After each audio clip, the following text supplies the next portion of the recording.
Hello மாமிஸ், இன்னைக்கு நம்ம சேனலில் வெயிட் போடக்கூடிய ரெண்டு முக்கியமான பொருட்கள் வச்சு ஒரு பிரேக்ஃபாஸ்ட் ரெசிபி தான் பார்க்க போகிறோம். இதில் நிறைய ஸ்டார்ச், கார்போஹைட்ரேட் இருக்கனால குழந்தைங்களுக்கு ஹெல்த்தியான முறையில் சூப்பராகவே வெயிட் கெயின் இருக்கும். அது மட்டும் இல்லை, இது ஒரு எனர்ஜி பூஸ்டர் அப்படின்னு கூட சொல்லலாம். வளர்கிற குழந்தைங்களுக்கு எலும்புகள் ஸ்ட்ராங் ஆகிறதுக்கும் ரொம்பவே ஹெல்ப்ஃபுல்லாக இருக்கும். ரொம்ப டிலே பண்ணாமல் வீடியோக்குள்ளே போயிடலாம். வீடியோ போகிறதுக்கு முன்னாடி நம்ம சேனலை மறக்காமல் சப்ஸ்கிரைப் பண்ணிட்டு பக்கத்தில் இருக்க நோட்டிஃபிகேஷன் பெல்லையும் ப்ரெஸ் பண்ணி வச்சுக்கோங்க. இது பண்ணுறதுக்கு 2 டேபிள் ஸ்பூன் அளவு ஜவ்வரிசி முத நாள் நைட்டே ஊற வச்சுருக்கேன். நல்லா வாஷ் பண்ணிவிட்டு மூழ்கிற அளவு தண்ணி சேர்த்து ஊற வச்சுக்கலாம். அப்படி இல்லைன்னா செய்கிறதுக்கு ஒரு 4 மணி நேரம் முன்னாடி ஊற வச்சா கூட போதும்.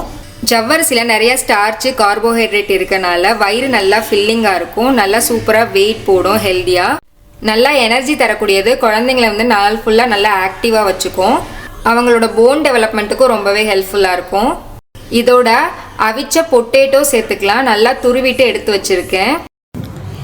இது ஒரு 2 டேபிள் ஸ்பூன் அளவு இருக்கும். பொட்டேட்டோவும் ஹெல்த்தியான முறையில் சூப்பராக வெயிட் போடும். இப்போ இதில் ஒரு பெரிய கிளாஸ்க்கு 3/4 கிளாஸ் அளவு தண்ணி சேர்த்துக்கலாம். சேர்த்துட்டு நல்லா மிக்ஸ் பண்ணிவிட்டு இதோட கொஞ்சமாக மஞ்சள் தூள், ஒரு 1/4 டீஸ்பூன் அளவு சீரகத்தூள், அப்புறம் இதோட ஒரு சின்ன பல் பூண்டு இந்த மாதிரி துருவி வச்சுருக்கேன். இது கூட சேர்த்துக்கலாம். நம்ம உருளைக்கிழங்கு சேர்த்துருக்கறனால வெள்ளைப்பூடு சேர்க்கும் போது நல்லா ஈஸியாக டைஜஸ்ட் ஆயிரும். கேஸ் ப்ராப்ளம்லாம் வராது, குழந்தைங்களுக்கு வயிறு வலிக்காது. இது ஒரு 5-6 நிமிஷத்துலேயே நல்லா கொதித்து வெந்து வந்துடும். இந்த ஸ்டேஜில் நம்ம ஒரு டீஸ்பூன் அளவு நெய் சேர்த்துக்கலாம். இதோட 8 மாதத்துக்கு மேலே உள்ள குழந்தைங்களுக்கு ஒரு டீஸ்பூன் அளவு நட்ஸ் பவுடர் சேர்த்து கொடுக்கலாம். நட்ஸ் அலர்ஜி எதுவும் இல்லைன்னா.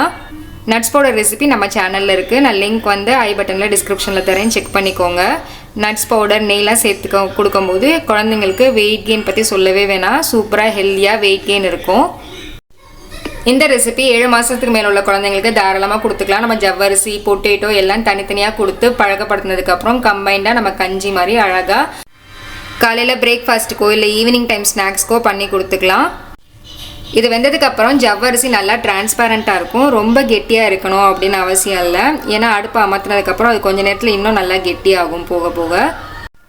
குழந்தைங்களுக்கு ரொம்பவே ஹெல்த்தியான ரெசிபி. வீட்டில் ட்ரை பண்ணிவிட்டு எப்படி வந்ததுன்னு எனக்கு கமெண்ட்டில் மறக்காமல் மென்ஷன் பண்ணுங்கள். இந்த வீடியோ பிடிச்சிருந்துச்சுன்னா லைக் பண்ணுங்கள். உங்கள் கருத்துக்களை எனக்கு கமெண்ட்டில் சொல்லுங்கள். உங்கள் ஃப்ரெண்ட்ஸ் அண்ட் ஃபேமிலி கூட கண்டிப்பாக இந்த வீடியோ ஷேர் பண்ணுங்கள். அப்புறம் நம்ம சேனலை மறக்காமல் சப்ஸ்கிரைப் பண்ணிக்கோங்க. நெக்ஸ்ட்டும் இதே மாதிரி ஒரு யூஸ்ஃபுல்லான இன்ட்ரெஸ்டிங்கான வீடியோவில் மீட் பண்ணுறேன். தேங்க்யூ.